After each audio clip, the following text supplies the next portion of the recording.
The sun was just setting when I pulled into my driveway, tired from a long day of signing closing documents and meeting with contractors. It had been a long journey, but I had finally closed on the 4-unit property on Elmwood Drive, a neighborhood I'd grown up near but never imagined I'd one day partially own. One of the tenants had just moved out, so I was planning to renovate and eventually move in myself. What I didn't expect was to be greeted by the self-proclaimed queen of the neighborhood, the HOA president, Mrs. Constance Hardwick.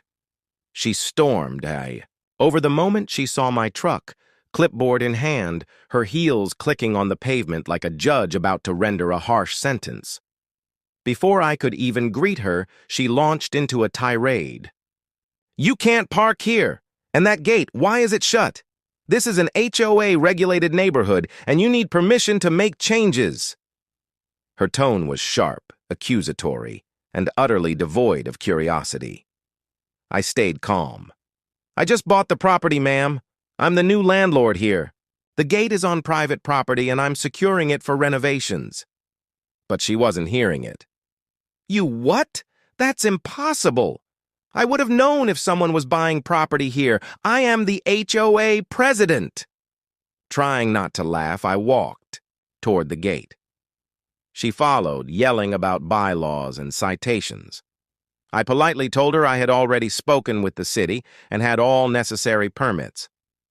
When she tried to step onto the property, I calmly pulled the gate closed and latched it, right in her face. That's when she really lost it. She screamed something about trespassing, whipped out her phone, and called the police. 15 minutes later, 2 officers arrived. I calmly presented my ID, the deed, and my permits.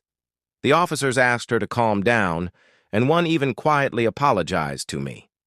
"We get calls from her weekly," he whispered. "She thinks she runs the city." Realizing she had no power here, she tried to save face. "Well, we'll see about your renovations. Don't expect special treatment just because you own property."